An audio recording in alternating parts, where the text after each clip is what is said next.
Hello friends, welcome to back my new vlog. दोस्तों मैं हूं राहुल और आज मैं आपको लेकर आया हूं अमृतसर। तो आज की इस वीडियो में मैं आपको बताऊंगा आप अमृतसर कैसे आ सकते हैं, कहाँ घूम सकते हैं, क्या टाइमिंग है और किस टाइम पे आपको अमृतसर आना चाहिए और अमृतसर घूमने में आपका कितना बजट होना चाहिए। तो आज की इस वीडियो में आपको सारी जानकारी मिलने वाली है, तो इसलिए आप इस वीडियो को लास्ट तक जरूर देखिएगा। तो चलिए दोस्तों मेरे साथ घूमिए अमृतसर। मैं हूँ अभी रुड़की के रेलवे स्टेशन पर और रुड़की रेलवे स्टेशन से अमृतसर जंक्शन की दूरी 365 किलोमीटर के आसपास है। और अगर आप अपने शहर से अमृतसर जंक्शन की दूरी देखना चाहते हैं, जितने भी ट्रेन है आपके मोबाइल पर ही आ जाएगा। सबसे पहले आपको जाना है गूगल प्ले स्टोर पर और गूगल प्ले स्टोर पर आपको सर्च करना है वेयर इज़ माई ट्रेन और फिर आपको अपने शहर का नाम लिखना है ऊपर और नीचे लिखना है अमृतसर जंक्शन। फिर जितनी भी ट्रेन की लिस्ट होगी आपके मोबाइल पर सारी लिस्ट आ जाएगी। तो इस तरह से आप अमृतसर जंक्शन की जितनी भी ट्रेन है वो अपने शहर से सर्च कर सकते हैं। तो देख सकते हैं मेरी भी ट्रेन यहाँ पर आ गई और अब हम भी चल रहे हैं आपको लेकर अमृतसर जंक्शन की ओर।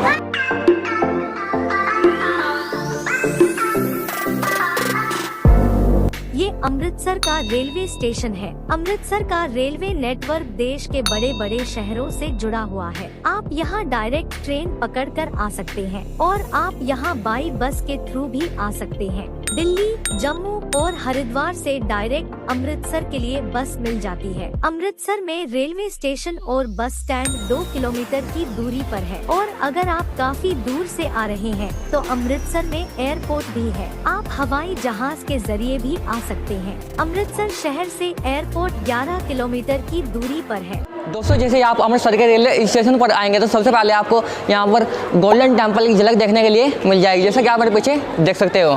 तो आइए देखते हैं स्वर्ण मंदिर की झलक।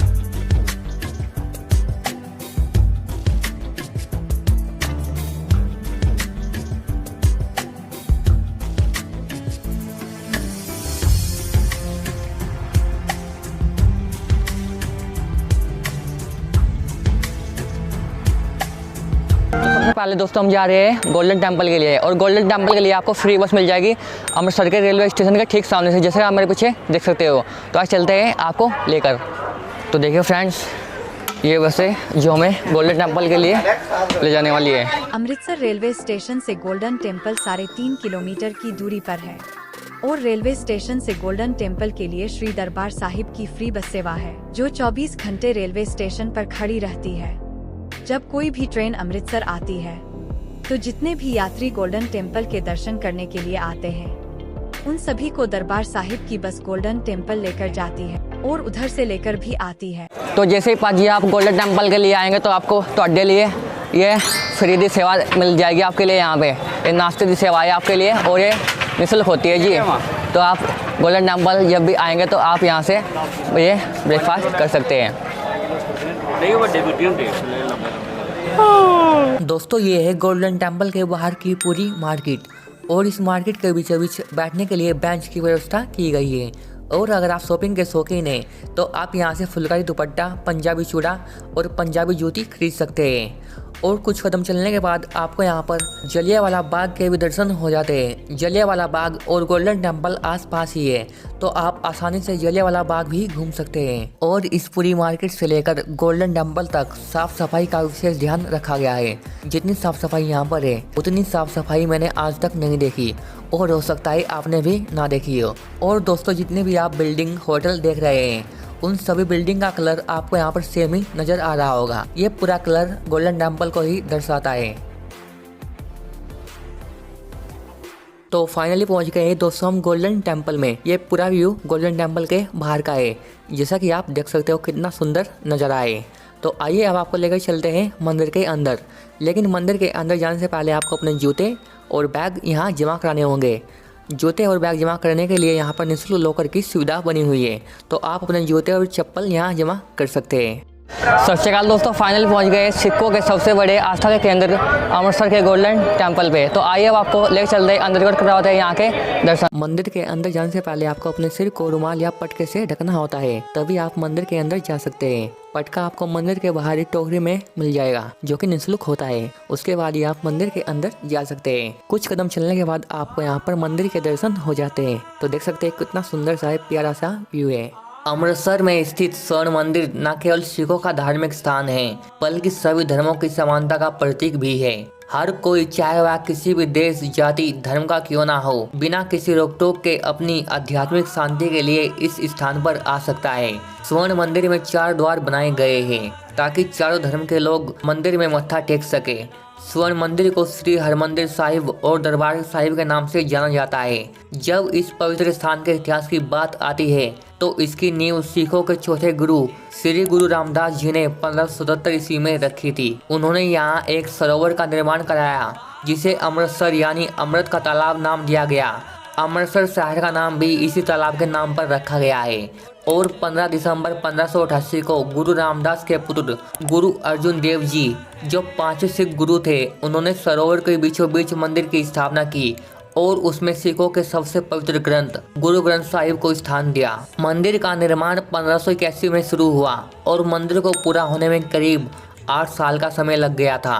उसके बाद 1809 में पंजाब के पहले राजा महाराजा रणजीत सिंह ने मंदिर का निर्माण संगमरमर और तांबे से मढ़वाया और 1830 में रणजीत सिंह ने मंदिर में 750 किलो सोना चढ़ाकर इसे शुद्ध सोने से मढ़वाया। तब से इस मंदिर को गोल्डन टेम्पल और स्वर्ण मंदिर के नाम से जाना जाता है। स्वर्ण मंदिर में दर्शन करने के लिए सुबह 4 बजे से लाइन लग जाती है और रात 10 बजे तक दर्शन होते हैं। और अगर आप गोल्डन टेम्पल में शनिवार और रविवार के दिन आते हैं तो आपको यहाँ दर्शन करने में 5 से 6 घंटे का समय लग सकता है। गोल्डन टेम्पल में दुनिया की सबसे बड़ी रसोई भी है जिसे गुरु रामदास लंगर कहा जाता है, जो लोगों को फ्री में खाना खिलाती है। जो श्रद्धालु मंदिर में मत्था टेकने आते हैं वो गुरुद्वारे का लंगर खाकर जरूर जाते हैं। मौजूदा समय में यह 1 मिनट के लिए भी बंद नहीं होता। दिन रात 24 घंटे यह लोगों के लिए खुला रहता है। गुरु रामदास लंगर हॉल में रोजाना 70,000 से 1 लाख लोग फ्री में खाना खाते हैं। खाना बहुत ज्यादा स्वादिष्ट होता है। इस वजह से गुरुद्वारे का नाम वर्ल्ड बुक ऑफ रिकॉर्ड में भी दर्ज किया गया है। लंगर में ऑटोमेटिक रोटी बनाने की मशीन लगाई गई है जो 1 घंटे में 25,000 रोटी बनाती है। इसके अलावा रोजाना 70 क्विंटल आटा, 20 क्विंटल दाल, सब्जियां, 12 क्विंटल चावल, 200 किलो देसी घी, 100 गैस सिलेंडर और 500 किलो लकड़ी की खपत हो जाती है। गोल्डन टेम्पल में आने वाले भक्तों के लिए ठहरने की व्यवस्था भी की गई है जिसे श्री गुरु रामदास सराय का नाम दिया गया है। इस सराय में 228 कमरे और 18 बड़े हॉल बनाए गए हैं। यहाँ पर रात गुजारने के लिए गद्दे और चादरें मिल जाती है। एक व्यक्ति इस सराय में 3 दिन तक रुक सकता है। तो फाइनल दोस्तों मंदिर के दर्शन हमने यहाँ पर कर लिए और दोस्तों दर्शन करने में हमें यहाँ पर 4 से 5 घंटे का समय लगाया। दोस्तों काफ़ी ज़्यादा भीड़ थी आज के दिन, तो इसलिए मैं आपसे कहना चाहूँगा अगर आप जल्द से जल्द सुबह ही यहाँ पर आ जाए तो आपके लिए ज़्यादा अच्छा रहेगा। आप 1 से 2 घंटे में ही दर्शन कर पाएंगे। और अगर आप बाघा बॉर्डर हरगोविंद के फोर्ट के लिए यहाँ से जाना चाहते हैं तो आपको काफ़ी सारे बंदे मिल जाएंगे जो आपको यहीं से सुविधा दे देंगे 150 रुपये में। ये आपको 3 से 4 प्लेसेस कवर करते हैं 150 रुपये में, तो आप यहाँ पर कॉन्टैक्ट कर सकते हैं। काफ़ी सारे बंदे मिल जाएंगे आपको यहीं पर। तो चलते दोस्तों आगे की ओर अपनी अगली प्लेस पर।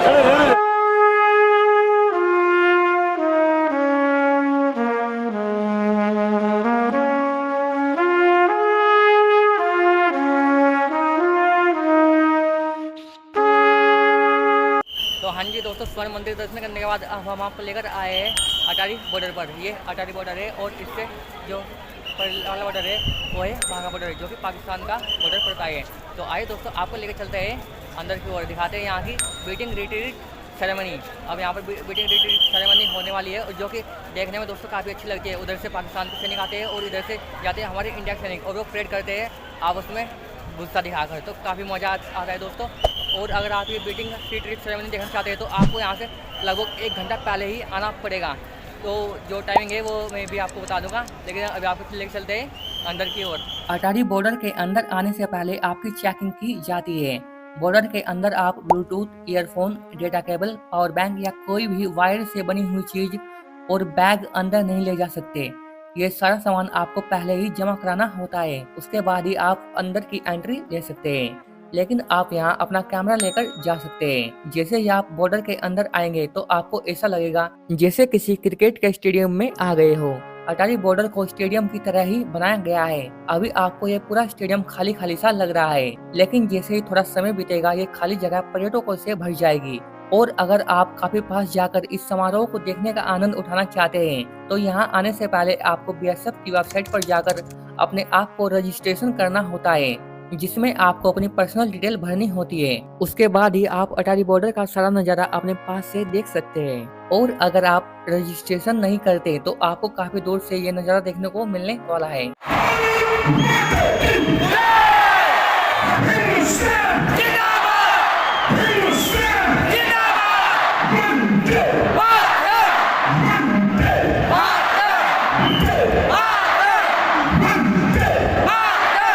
बाघा बॉर्डर लाहौर से 22 किलोमीटर और अमृतसर से 31 किलोमीटर की दूरी पर है। अटारी गांव भारत की सरहद में है, जबकि बाघा गांव पाकिस्तान की सीमा पर बना हुआ है। बाघा बॉर्डर को पर्यटकों के लिए ही खोला जाता है। यहाँ रोजाना एक समारोह का आयोजन होता है, जिसे बीटिंग रिट्रीट सेरेमनी कहते हैं। बाघा बॉर्डर पर होने वाली बीटिंग रिट्रीट सेरेमनी की शुरुआत सन 1959 में हुई थी। बाघा बॉर्डर समारोह का मुख्य मकसद है भारत और पाकिस्तान के बीच आपसी सहयोग और दोस्ती का माहौल बनाना। इस समारोह के दौरान दोनों देशों की सीमा को बंद किया जाता है और दोनों ही देशों के सैनिक झंडे को सम्मान पूर्वक उतारते हैं। यह समारोह हर रोज शाम में सूर्यास्त होने से पहले आयोजित होता है और इस समारोह को देखने के लिए बड़ी संख्या में पर्यटक देश विदेश से आते हैं। इस समारोह की शुरुआत दोनों देशों के सैनिकों की जोरदार परेड और देशभक्ति गानों के साथ शुरू होती है और ये पल कुछ ऐसे पल होते हैं जो आपके शरीर के रोंगटों को खड़ा कर देते हैं।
अब दोनों ही देशों के झंडे को एक साथ सम्मान पूर्वक उतारा जाएगा और उसके बाद ये समारोह समाप्त हो जाएगा। बीटिंग रिट्रीट सेरेमनी का टाइम साल में 2 बार चेंज होता है। गर्मियों के मौसम में 5:15 और सर्दियों में 4:15 और ये समारोह 45 मिनट तक चलता है और यहाँ करीब 2 घंटे का समय लगता है। और अगर आप इसके एक्चुअल टाइम पर यहाँ आएंगे तो आपको कोई भी सीट खाली नहीं मिलेगी, इसलिए आपको 1 घंटे पहले ही आना होगा।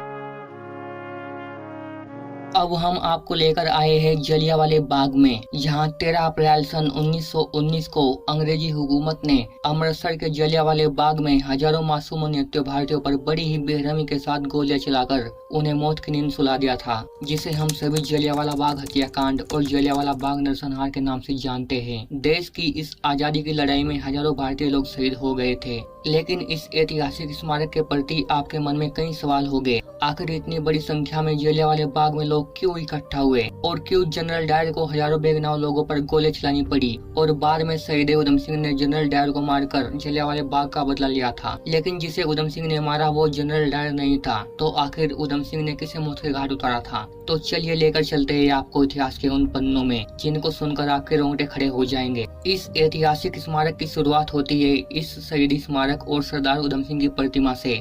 इस स्मारक पर उन सभी लोगों के नाम लिखे हैं जो जलियांवाला बाग में शहीद हुए थे। उसके बाद हम देखते हैं सरदार उधम सिंह की प्रतिमा को।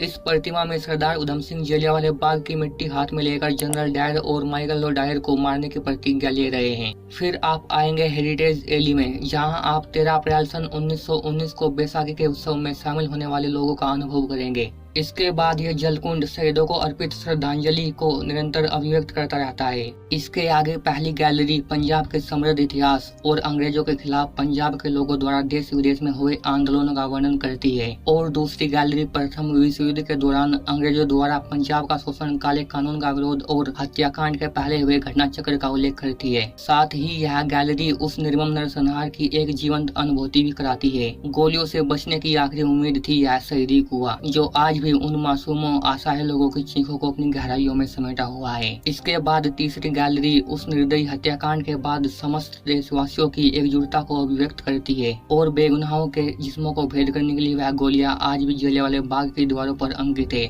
इसके बाद चौथी गैलरी जनरल डायर की बर्बरता और क्रूरता से प्रभावित हुए उधम सिंह और भगत सिंह जैसे अनेक क्रांतिकारियों को समर्पित है, जिन्होंने भारत के स्वतंत्रता संग्राम में एक नई आग प्रज्वलित की। शहीदी स्मारक, अमर ज्योत, साउंड और लाइट शो जलियांवाला बाग में शहीदों को श्रद्धांजलि अर्पण करते हैं। आइए अब आपको लेकर चलते हैं 105 साल पीछे, जहां से इस हत्याकांड की शुरुआत हुई थी। इस घटना की शुरुआत होती है 9 अप्रैल 1919 को। इस दिन कांग्रेस के दो क्रांतिकारी नेता सैफुद्दीन किचलू और डॉक्टर सत्यपाल को ब्रिटिश की सरकार बिना किसी कारण के गिरफ्तार कर लेती है। दरअसल उस समय 19 मार्च 1919 को पूरे देश में ब्रिटिश की सरकार एक कानून लागू करती है जिसे रालेट एक्ट कहते हैं। सैफुद्दीन किचलू और डॉक्टर सत्यपाल को इस कानून का विरोध करने के लिए ब्रिटिश की सरकार जेल में बंद कर देती है। रालेट एक्ट को इतिहास में काला कानून और ब्लैक बिल के नाम से जाना जाता है, जिसका विरोध महात्मा गांधी ने भी जमकर किया था। इस कानून को ब्रिटिश की सरकार ने भारत के लोगों को कुचलने के लिए ही तैयार किया था। यह एक ऐसा कानून था जिसके तहत ब्रिटिश की सरकार को यह अधिकार था, वह किसी भी भारतीय व्यक्ति को बिना मुकदमा चलाए जेल में बंद कर सकती है। मुकदमा दायर होने के बाद किसी भी न्यायालय में उस व्यक्ति को अपील करने का अधिकार नहीं दिया जाएगा। अपराधी को उसके खिलाफ मुकदमा दर्ज करने वाले का नाम जानने का अधिकार नहीं होगा। जजों को बिना जूरी की सहायता से सुनवाई करने का अधिकार होगा। बिना वारंट के किसी भी व्यक्ति की तलाशी, गिरफ्तारी हो सकती थी। देश से बाहर निकाल देने का अधिकार था, और भी कई ऐसे अधिकार थे जो सोचने पर आपको मजबूर कर देंगे। काले कानून का विरोध करने के लिए पंजाब के अमृतसर में आंदोलन जोर पकड़ रहा था। लोग बहुत गुस्से में थे जब दो प्रसिद्ध नेता डॉक्टर सत्यपाल और डॉक्टर सैफुद्दीन किचलू को काले कानून का विरोध करने के आरोप में जेल में डाल दिया जाता है। तब अमृतसर की जनता सरकार से उनकी रिहाई की मांग करने के लिए प्रदर्शन करती है, किंतु उनकी मांग को सरकार नकार देती है, जिसके कारण गुस्साए लोग रेलवे स्टेशन, टाउन हॉल सहित कई बैंकों और अन्य सरकारी इमारतों पर हमले और आग लगा देते हैं। इससे ब्रिटिश अधिकारियों का संचार माध्यम पूरी तरह से बंद हो गया और रेलवे लाइंस भी क्षतिग्रस्त हो गई। यहाँ तक कि 5 ब्रिटिश अधिकारियों की मृत्यु हो जाती है। इसके बाद अमृतसर में हड़ताल में शामिल होने वाले नेता और लोग 12 अप्रैल 1919 को काले कानून के खिलाफ प्रस्ताव पारित करने और गिरफ्तार किए गए दोनों नेताओं को जेल से रिहा करवाने के लिए मुलाकात करते हैं। इसमें वे यह निर्णय लेते हैं अगले दिन जलियांवाला बाग में एक सार्वजनिक विरोध सभा आयोजित की जाएगी। फिर दिन आता है 13 अप्रैल 1919 का। इस दिन पूरे पंजाब में बैसाखी का त्योहार मनाया जा रहा था और सभी लोग जश्न मना रहे थे। अमृतसर में इस दिन सुबह के समय सभी लोग गोल्डन टेम्पल में बैसाखी का त्योहार मनाने के लिए इकट्ठा हुए थे। इस गुरुद्वारे के पास ही एक बगीचा था जिसका नाम जलियांवाला बाग था। गाँव के सभी लोग, बच्चे, बूढ़े, औरतें अपने परिवार वालों के साथ स्वर्ण मंदिर में दर्शन करने के बाद जलियांवाला बाग में हंसी खुशी इकट्ठा हो रहे थे। दूसरी तरफ पंजाब में बढ़ती हिंसा को रोकने के लिए सैन्य कमांडर कर्नल रेजिनाल्ड डायर ने बागडोर संभाली थी। उन्होंने भड़की हिंसा को दबाने के लिए अमृतसर में कर्फ्यू भी लगा दिया था। फिर उन्हें खबर मिलती है जलियांवाला बाग में कुछ लोग विरोध प्रदर्शन करने के लिए इकट्ठा हो रहे हैं। तब जनरल डायर शाम 5:30 बजे अपने गोरखा रेजिमेंट सैनिकों के साथ जलियांवाला बाग की ओर बढ़ जाता है। इस बाग में आने और जाने के लिए सिर्फ एक ही रास्ता होता है, जिसे डायर अपनी तोप से बंद कर देता है। डायर अपनी सेना को सिर्फ एक आदेश देता है, फायर। आदेश मिलते ही जवान ताबड़तोड़ ताबड़तोड़ फायरिंग शुरू कर देते हैं। 40 कुकरी और 250 राइफल के साथ डायर जलियांवाला बाग में पहुंचा था। इससे पता चलता है कि वो नरसंहार करने के इरादे से ही वहां आया था। बर्बरता की सारी हदें लांघकर जनरल डायर ने जलियांवाला बाग में मौत का भयानक तांडव मचाया कि इस घटना से हर भारतीय आक्रोश और बदले की भावना से भर उठा। केवल 10 मिनट के अंदर ही जवानों ने 1650 राउंड फायरिंग की। लोगों को अपनी जान बचाने का मौका तक नहीं मिला। फायरिंग शुरू होते ही चारों तरफ अफरा तफरी मची हुई थी। बच्चे, बूढ़े, महिलाएं, जवान, हर कोई चीख रहा था। हर कोई अपनी जान बचाने के लिए इधर उधर भाग रहा था, लेकिन जनरल डायर की ओर से कोई फायरिंग नहीं रुकी। उस समय पूरा जलियांवाला बाग खून के छींटे और लोगों के चीखने की आवाज से गूंज उठा था। गोलियों से बचने की आखिरी उम्मीद थी शहीदी कुआं, जो आज भी उन मासूमों असहाय लोगों की चीखों को अपनी गहराइयों में समेटा हुआ है। कुछ लोगों ने कुएं में कूदकर अपने प्राण बचाने की सोची, तो वहीं कुछ लोगों ने दीवार फांदकर भाग निकलने की कोशिश की, लेकिन डायर के जवानों ने सभी को अपनी गोलियों का शिकार बना लिया। आज इस घटना को 105 साल हो गए हैं, लेकिन जलियांवाला बाग की उन दीवारों पर आज भी उन गोलियों के निशान अंकित थे, जहां हजारों शहीदों ने अपनी जान की बाजी देश की आजादी में न्यौछावर कर दी। वो खूनी कुआं आज भी मौजूद है, जिस कुएं में लोग जान बचाने के लिए कूद रहे थे, किंतु कुएं में कूदने के बाद भी वो लोग बच नहीं सके। इसके चलते लगभग 120 लाशें कुएं से बरामद की गई और 1000 से ज्यादा लोगों की जलियांवाला बाग में मौत हुई और इतने ही लोग घायल भी हुए। किंतु ब्रिटिश सरकार ने आधिकारिक रूप से मरने वालों का आंकड़ा सिर्फ 379 व्यक्तियों का ही बताया था। इस हत्याकांड की खबरों को ब्रिटिश प्रशासन दबाने की पूरी कोशिश में लगा हुआ था, किंतु यह खबर पूरे देश में आग की तरह फैल चुकी थी और इससे पूरे देश में आक्रोश फैल गया था। लेकिन इस घटना के बारे में जानकारी दिसंबर 1919 में ब्रिटेन तक पहुँच गयी। कुछ ब्रिटिश अधिकारियों ने यह माना कि जलियांवाला बाग में जो हुआ वह बिल्कुल सही हुआ, किंतु कुछ लोगों द्वारा इसका विरोध भी किया गया। उसके बाद जनरल डायर पर केस चलाया गया और वे दोषी ठहराए गए और उन्हें उनके पद से सस्पेंड भी कर दिया गया। साथ ही उन्हें भारत में सभी कर्तव्यों से छुटकारा दे दिया गया कि अब जनरल डायर भारत में कभी नहीं आएगा। इस हत्याकांड को होते हुए एक 19 वर्षीय लड़का देख रहा था, जो इस नरसंहार का चश्मदीद गवाह था, लेकिन खुशकिस्मती से वो इस हत्याकांड से बच गया, जिसका नाम था शहीद उधम सिंह। इस नरसंहार से उधम सिंह के जीवन में एक भयानक प्रभाव पड़ा। सरदार उधम सिंह बचपन से ही अनाथालय में पले बढ़े। उधम सिंह के दिल में कूट कूट कर बदला लेने की ज्वाला जल रही थी और जनरल डायर को मारना उनके जीवन का एकमात्र मकसद बन गया। यहीं पर उन्होंने जलियांवाला बाग की मिट्टी हाथ में लेकर जनरल डायर और पंजाब के गवर्नर माइकल डायर को मारने की प्रतिज्ञा ली, जिसके बाद उधम सिंह क्रांतिकारी बन गए। फिर उधम सिंह ने गदर पार्टी को ज्वाइन किया। वह एक गरीब परिवार से ताल्लुक रखते थे, जिनके सिर से बचपन में ही माता पिता का साया उठ गया था। उधम सिंह ने अपने क्रांतिकारी साथियों के साथ मिलकर डायर को मारने की पूरी योजना बनाई। वह अलग अलग नाम और रूप बदलकर अफ्रीका, नैरोबी, ब्राजील और अमेरिका जैसे बड़े बड़े देशों में घूमकर सही मौके का इंतजार करने लगा। ऐसे ही घूमते हुए उन्हें पता चला कि कई साल पहले बीमारी के चलते जनरल डायर की मौत हो गई है। फिर उन्होंने तय किया कि अब वे माइकल और डायर को ही मारेंगे, जिसने पंजाब के गवर्नर रहते हुए जनरल डायर को नरसंहार के लिए खुली छूट दी थी। इसके बाद सन 1934 में उधम सिंह भारत से लंदन पहुंच जाते हैं। वहाँ वे 9 एल्डर स्ट्रीट कमर्शियल रोड पर रहने लगते हैं। यहाँ वे कई कंपनियों में मैकेनिक और बढ़ी का काम करने लगते हैं, जिससे उनके पास अपने मिशन को पूरा करने के लिए पैसे इकट्ठा हो सके। इसके बाद में एक कार और अपना मिशन पूरा करने के लिए 6 गोलियों वाली एक रिवॉल्वर का इंतजाम करते हैं। फिर वे माइकल और डायर को ठिकाने लगाने के लिए सही वक्त का इंतजार करने लगते हैं। फिर दिन आता है 13 मार्च 1940 का। इस दिन लंदन के किंगस्टन हॉल में ईस्ट इंडिया एसोसिएशन और रॉयल सेंट्रल एशियन सोसाइटी की मीटिंग होनी थी, जिसमें जनरल माइकल और डायर को भी शामिल होना था। इस बैठक में उधम सिंह एक मोटी किताब के अंदर के भाग को रिवॉल्वर की आकृति देते हैं, जिसके अंदर में रिवॉल्वर को छिपाकर आते हैं। जैसे ही माइकल और डायर भाषण के बाद अपनी कुर्सी की तरफ बढ़ते हैं, उधम सिंह किताब में छुपी रिवॉल्वर निकालकर उस पर गोलियां बरसा देते हैं, जिससे डायर की मौके पर ही मौत हो जाती है। इस तरह सरदार उधम सिंह अपनी प्रतिज्ञा पूरी कर दुनिया को संदेश देते हैं, अत्याचारियों को भारतीय वीर कभी बख्शा नहीं करते। उधम सिंह वहाँ से भागने की कोशिश नहीं करते, वे खुद को सरेंडर कर देते हैं। फिर उधम सिंह अदालत में कहते हैं, मुझे यह मौका 21 साल बाद मिला है। मैंने आज अपने हजारों बेगुनाह भाइयों अपनी मौत का बदला माइकल ओडायर को मारकर लिया है। माइकल ओडायर की हत्या के बाद उधम सिंह पर मुकदमा चलता है और उन्हें मौत की सजा सुना दी जाती है। इसके बाद 4 जून 1940 को उधम सिंह को हत्या का दोषी ठहराया जाता है और 31 जुलाई 1940 को उन्हें सुबह के 9 बजे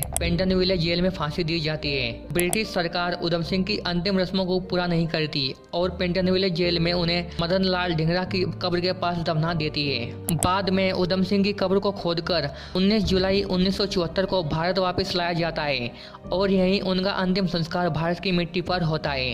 फिर दिन आता है 2 अगस्त 1974 का।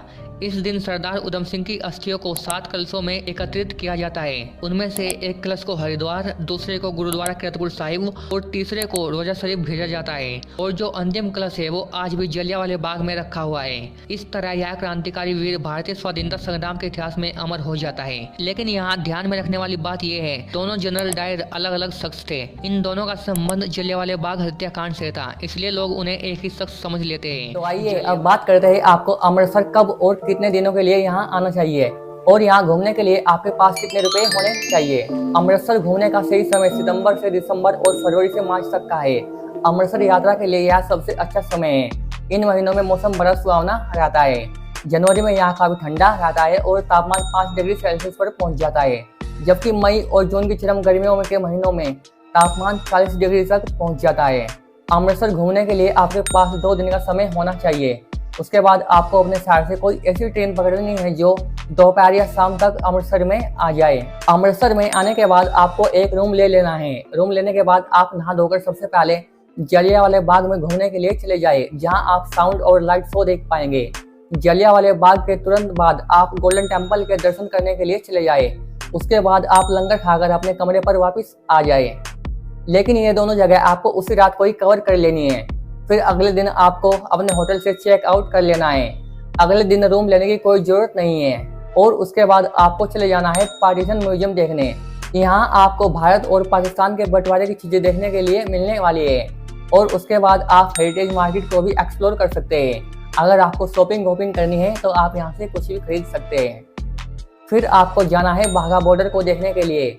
बाघा बॉर्डर घूमने में करीब 2 से 2.5 घंटे का समय लग सकता है और ऑटो वाला आपको जलियांवाले बाग के पास छोड़ेगा। उसके बाद आपको गोल्डन टेम्पल की बस में बैठना है और स्टेशन से ट्रेन पकड़नी है अपने शहर के लिए। अब अमृतसर घूमने के लिए आपके पास करीब 2000 से 2500 रुपए होने चाहिए, जिसमें से 600 से 700 रुपए का आपको एक रूम मिल जाएगा। अगर आपका बजट कम है तो आप गोल्डन टेम्पल के गुरु रामदास सराय में भी रुक सकते हैं, जो कि फ्री होता है। उसके बाद आपके खाने पीने का खर्च 500 रुपये, जिसमें सुबह का नाश्ता और 2 दिन का खाना भी इंक्लूड है। बाघा बॉर्डर आने और जाने का चार्ज 150 रुपये, पार्टीशन म्यूजियम का टिकट 10 रुपये। अब टोटल जो खर्च है वो 1360 रुपये हो जाएगा। और अगर मैं अपने खर्च की बात करूँ तो 340 रुपये ट्रेन का टिकट, 150 रुपये बाघा बॉर्डर ऑटो का चार्ज, 350 रुपये खाने पीने के और रूम मैंने यहाँ नहीं लिया था, इसलिए अमृतसर घूमने के लिए मेरे 840 रुपये लग गए थे। अगर आप अप्रैल, मई और जून को यहाँ घूमने के लिए आते हैं तो यहाँ गर्मी के कारण ऑफ सीजन रहता है और होटल के कमरे आपको काफ़ी सस्ते में मिल जाएंगे। तो अगर आपको ये वीडियो अच्छी लगी तो वीडियो को लाइक कीजिएगा, चैनल को सब्सक्राइब कीजिएगा और ऐसी वीडियो देखने के लिए बेल आइकन के नोटिफिकेशन को प्रेस कर लीजिएगा। धन्यवाद।